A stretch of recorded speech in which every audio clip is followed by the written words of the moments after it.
KBS 7시 뉴스 함께하고 계십니다. 지금 시각은 7시 27분입니다. 강원특별자치도 운영의 법적 근거인 강원특별자치도법 전부 개정안 입법 절차가 우여곡절 끝에 마무리가 됐습니다. 이 과정에서 강원도민들의 상경 집회도 있었습니다. 오늘 이슈앤토크에서 강원특별자치도법 개정안의 통과 의미와 또 앞으로의 과제에 대해서 자세히 들어보겠습니다. 오늘 이 자리에는 강원도 특별자치국 박용식 국장 나와 계십니다.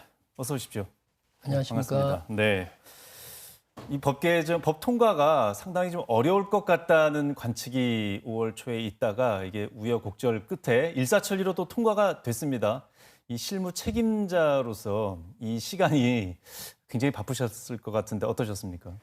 네, 지난 한 주간은 지역과 청당을 오가는 시간이었고 누구도 경험 못한 드라마틱한 순간을 경험했습니다. 네. 6월 11일 우리 강원특별자치도 출범 전에 강원특별법 전부 개정안이 국회를 통과하려면 사실 지난주가 소위 대대란이었습니다. 네. 5월 30일까지 국회 본회의를 통과시키려면 우리 행안위 법안소위, 행안위 전체회의, 법사위 전체회의, 국회 본회의 등 4단계가 남아 있었고 지난주에는 최소한 우리 행안위의 법안 심사와 전체 회의를 통과했어야만 했기 때문에 다행히 말씀드린 국회의 4단계 일정이 5월 24일, 25일 단 이틀 만에 소화되는 드라마 같은 일들이 이루어졌습니다. 네. 가장 큰 고비가 국회 행정안전위원회 법안심사 제1소위원회가 아니었나 싶은데 말하자면 뭐 첫 관문부터 쉽지는 않았다는 얘기인데 이게 어떻게 이렇게 급물살을 또 타게 됐습니까? 우선 저희가 이제 여야 합의 무쟁점 법안으로 6월 11일 출범 전에 개정안 국회 통과라는 큰 전략이 있었는데 네. 우리 예기치 못한 여야 간 갈등 상황으로 인해서 이 법안 심사가 안 됐습니다. 이를 해결하기 위해서 도지휘부와 우리 도 출신 국회의원들 간에 또 여러 가지 다양한 노력이 있었고 우리 강원도의회에서도 든든한 지원을 해주셨습니다. 이 도민들께서는 자율적으로 5월 22일 1,200명이 상경 결의대회를 했음에도 불구하고 우리 5월 23일 오후 늦게까지도 행안위 법안 소위가 일정이 잡히지 않아서 네. 우리 도민들께서 또 5월 24일 한 3,000여 명 규모로 대규모 상경 결의대회가 계획되기도 했습니다. 네. 다행히 우리 출범 전 개정안 국회 통과라는 도민들의 열망이 국회에 전달되어서 네. 법안 심사가 일정이 잡히게 되었습니다. 예. 집회 때 국장님도 같이 계셨죠? 네, 그렇습니다. 예. 자, 이 법안 내용을 좀 보겠습니다. 이제 통과됐으니까 법이죠. 이 개정안의 조문은 137개였는데 84개가 통과가 됐습니다. 통과된 법의 주요 내용을 좀 간단히 알려주시죠. 네, 개정된 강원특별자치법의 공식 명칭은 강원특별자치도 설치 및 미래산업 글로벌 도시 조성을 위한 특별법입니다. 네. 국회 심의 과정에서 논란이 될 수 있는 쟁점 과제보다는 4대 핵심 규제 해소와 미래산업 육성 과제를 최종 법안을 담는 데 집중을 하였습니다.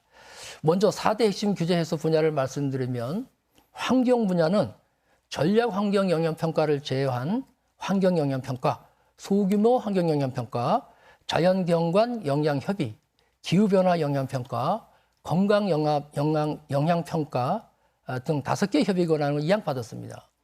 5색 케이블카의 경우 환경 영향 평가만 8년 이상이 소요됐는데 네. 앞으로 시군이 시행하는 사업, 또 민간이 시행하는 사업에 대한 환경 영향 평가 등 5개 협의 권한이 도지사로 이양되어서 환경과 지역 실태를 고려한 합리적이고 조속한 처리가 가능해졌습니다. 네. 국방 분야는 접경 지역 경제 살리기의 핵심인 군급식 수의 계약이 유지될 수 있는 근거가 마련되었고 미활용 군용지 활용이 가능하고 또 군사보호구역에 대한 보호구역 조정에 대해 도지사가 직접 관할 부대장에게 건의 가능합니다. 또 도지사 요청 시 미활용 군용지 처분 계획에 대해 국방부가 정보를 제공토록 하였습니다. 네. 농업 분야는 도지사가 농촌활력촉진지구를 새롭게 지정하고 지구 내 농업진흥지구, 구절대농지조를 해제할 수 있게 됐는데 면적은 4천만 제곱 평방미터, 약 1,200만 평 이내로 총량을 설정하였고 농업진흥지역이 아닌 농지 40만 제곱미터 미만까지는 농지 전역을 허가할 수 있는 권한을 이양받았습니다. 네. 산림부자는 도지사가 산림이용진흥지구를 지정할 수 있고 지구 내에서는 숙박시설, 산악철도, 케이블카 등 궤도 설치가 가능하게 되었는데 사업 예시로 대관령 산악관광이 가능하게 되었습니다. 또한 부기름을 제외한 모든 산림에 대해 산지 전용 허가와 일시 사용 허가 권한이 이양되었습니다. 네. 미래산업 육성을 위한 기반 조성도 이번 개정안의 주요 내용입니다. 강원 첨단 과학기술단지 조성 근거가 마련되었고 연구개발 특구와 동해 자유무역 지역의 지정 요건도 완화하였습니다. 예. 그리고 또 이제 도민들 입장에서 조금 아쉬웠던 부분은 아무래도 교육 관련 특구, 국제학교가 생길 수 있을까라는 부분, 그리고 외국인이 자유롭게 왕래할 수 있는 어떤 관련된 조항들, 이런 것들도 통과됐으면 하는 부분이었지만 좀 아쉽게 통과되지 않았습니다. 이렇게 삭제된 조항들은 또 어떤 것들이 있을까요? 네, 이번에 몇몇 조항들이 개정법에 담지 못한 것에 대해서 아쉬움이 큽니다. 주로 이제 정부 부처의 반대가 크거나 국회 심의 과정에서 쟁점이 될 수 있는 분야인데요. 네. 먼저 이제 교육특구와 국제학교 설립은 신설되는 교육 자유 특구와 중복되어서 또 자치 조직권은 방만한 조직 인력 운영 가능성을 이유로 해서 제외되었습니다.